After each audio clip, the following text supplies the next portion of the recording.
প্রিয় ছাত্রছাত্রীরা, তোমাদের সুবিধার্থে আরও একটি প্রশ্ন উত্তরের ভিডিও নিয়ে চলে এসেছি।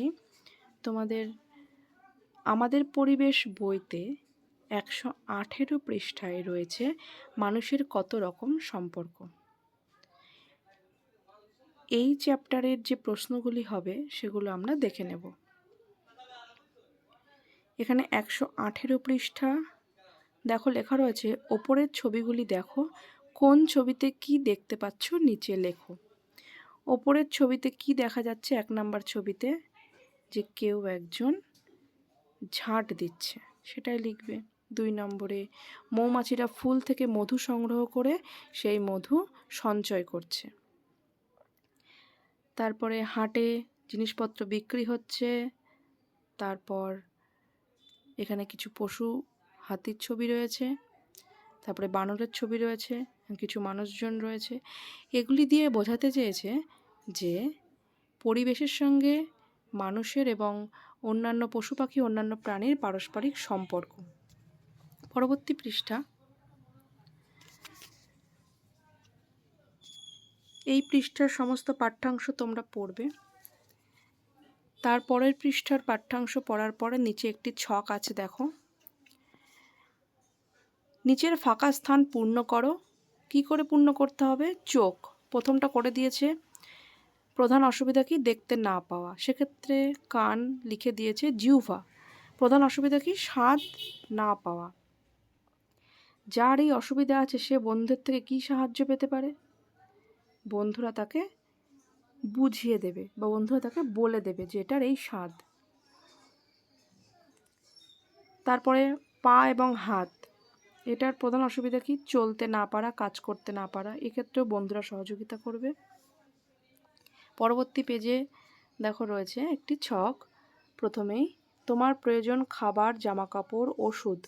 আর কি প্রয়োজন পড়ে আমাদের? খাবার, জামাকাপড়, ওষুধ ছাড়াও পড়াশোনা প্রয়োজন পড়ে। সেক্ষেত্রে খাবারের প্রয়োজন চাষি মেটান, জামাকাপড়ের প্রয়োজন মেটানকে যারা আমাদের জামাকাপড় তৈরি করে দেন তারা, তাঁতি। ওষুধের প্রয়োজন মেটান ডাক্তার, আর আমাদের পড়াশোনার প্রয়োজন মেটান শিক্ষক শিক্ষিকারা। তারপরে আরও রয়েছে দেখো ঘর বাড়ি। এরকমভাবে এই ছকটি তোমরা পূরণ করবে। এরপর আমি প্রশ্ন উত্তরের পার্টে চলে আসছি। দেখো, প্রথম প্রশ্ন, সামাজিক প্রাণী বলতে কি বোঝো? সামাজিক প্রাণী বলতে এমন প্রাণীকে বোঝায় যারা একা নয় বরং দলে বা গোষ্ঠীতে বসবাস করে এবং নিজেদের মধ্যে সহযোগিতার, যোগাযোগ এবং সম্পর্ক বজায় রেখে জীবনযাপন করে। উদাহরণ হাতি, মৌমাছি, শিম্পাঞ্জি, মানুষ, পিঁপড়ে ইত্যাদি। এরপর রয়েছে সমাজ মানে কি? সমাজ কথার মানে সকলে একসঙ্গে থাকা, সকলের প্রয়োজনে সকলে মিলে মেটানো, একের দরকারে সকলের সাহায্য করা। অর্থাৎ সমাজ হলো মানুষের মিলিত বসবাসের একটি সংগঠন, যেখানে সবাই মিলেমিশে একে অপরের সাহায্যে জীবনযাপন করে। 3 নম্বর প্রশ্ন, আত্মীয় বলতে কি বোঝো? আত্মীয় বলতে এমন মানুষদের বোঝায় যারা আমাদের সঙ্গে রক্তের, বৈবাহিক এবং পারিবারিক সম্পর্কে সম্পর্কিত। অর্থাৎ একই পরিবারের শাখা প্রশাখাকে একসঙ্গে আত্মীয় বলে। 4 নম্বর প্রশ্নে রয়েছে সমাজ কিভাবে তৈরি হয়? যখন আত্মীয় অনাত্মীয় একই সঙ্গে মিলেমিশে পারস্পরিক সম্পর্ক, সহযোগিতা, নিয়মকানুন, সংস্কৃতির মাধ্যমে সংগঠিত জীবন গড়ে তোলে, তখনই সমাজ তৈরি হয়। 5 নম্বর প্রশ্ন, সমাজ কারা তৈরি করেছে? মানুষই সমাজ তৈরি করেছে। তাহলে এর পরবর্তী পেজে যাই। 6 নম্বর পেজ, কেন সমাজ ও পরিবার তৈরি হলো? এক সময় মানুষ একজোট হয়ে থাকতো, তাতে খাবার খুঁজতে সুবিধা হতো, আবার বন্য পশুর সঙ্গে লড়তেও সুবিধা হতো। তখনই মানুষ বুঝলো একা থাকার থেকে জোট বেঁধে থাকার সুবিধা বেশি। জোট বাঁধা থেকেই পরিবার এবং সমাজ তৈরি হলো।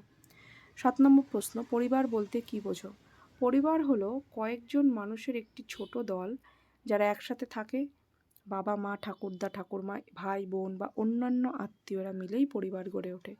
পরিবারে সবাই একে অপরকে ভালোবাসে, সাহায্য করে এবং একসাথে সুখে দুঃখে থাকে। তারপর 8 নম্বর প্রশ্ন, সমাজের বৈশিষ্ট্য কী? এখানে নানা লোক নানান ধরনের কাজ করে, একে অন্যের প্রতি নির্ভরশীল হয়, সমাজে কিছু নিয়মকানুন থাকে যা সবাই মেনে চলে। সমাজে ভালোবাসা, বন্ধুত্ব আর মিলেমিশে থাকার অভ্যাস থাকে। সমাজে উৎসব, রীতিনীতি এবং সংস্কৃতি মানা হয় ইত্যাদি। ৯ নম্বর প্রশ্ন দেখো, বাড়িতে তোমাদের সঙ্গে আর কে কে থাকেন? এটা নিজেরা লিখবে। তোমাদের যার যার বাড়িতে যারা যারা একসঙ্গে থাকো তাদের নাম লিখে দেবে। ধরো তোমার বাড়িতে তোমার মা, বাবা, ঠাকুরদা, ঠাকুরমা, তোমার ভাই বোন ইত্যাদি থাকেন, তারা থাকেন সেগুলো লিখবে। সমাজ পরিবারের থেকে কি ছোট না বড়? বড়। সমাজে কাদের ক্ষেত্রে বিশেষ সাহায্যের প্রয়োজন?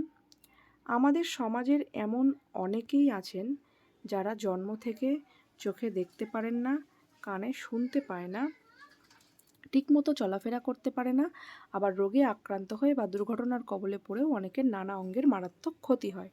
বয়স হলেও মানুষ তার নানা অঙ্গের স্বাভাবিক কার্যক্ষমতা হারিয়ে ফেলে। তাদের সকলেরই বিশেষ সাহায্যের প্রয়োজন।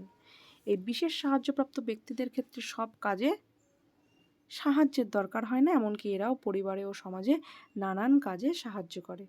এই সমস্ত পাঠ্যাংশটি তোমরা পড়বে।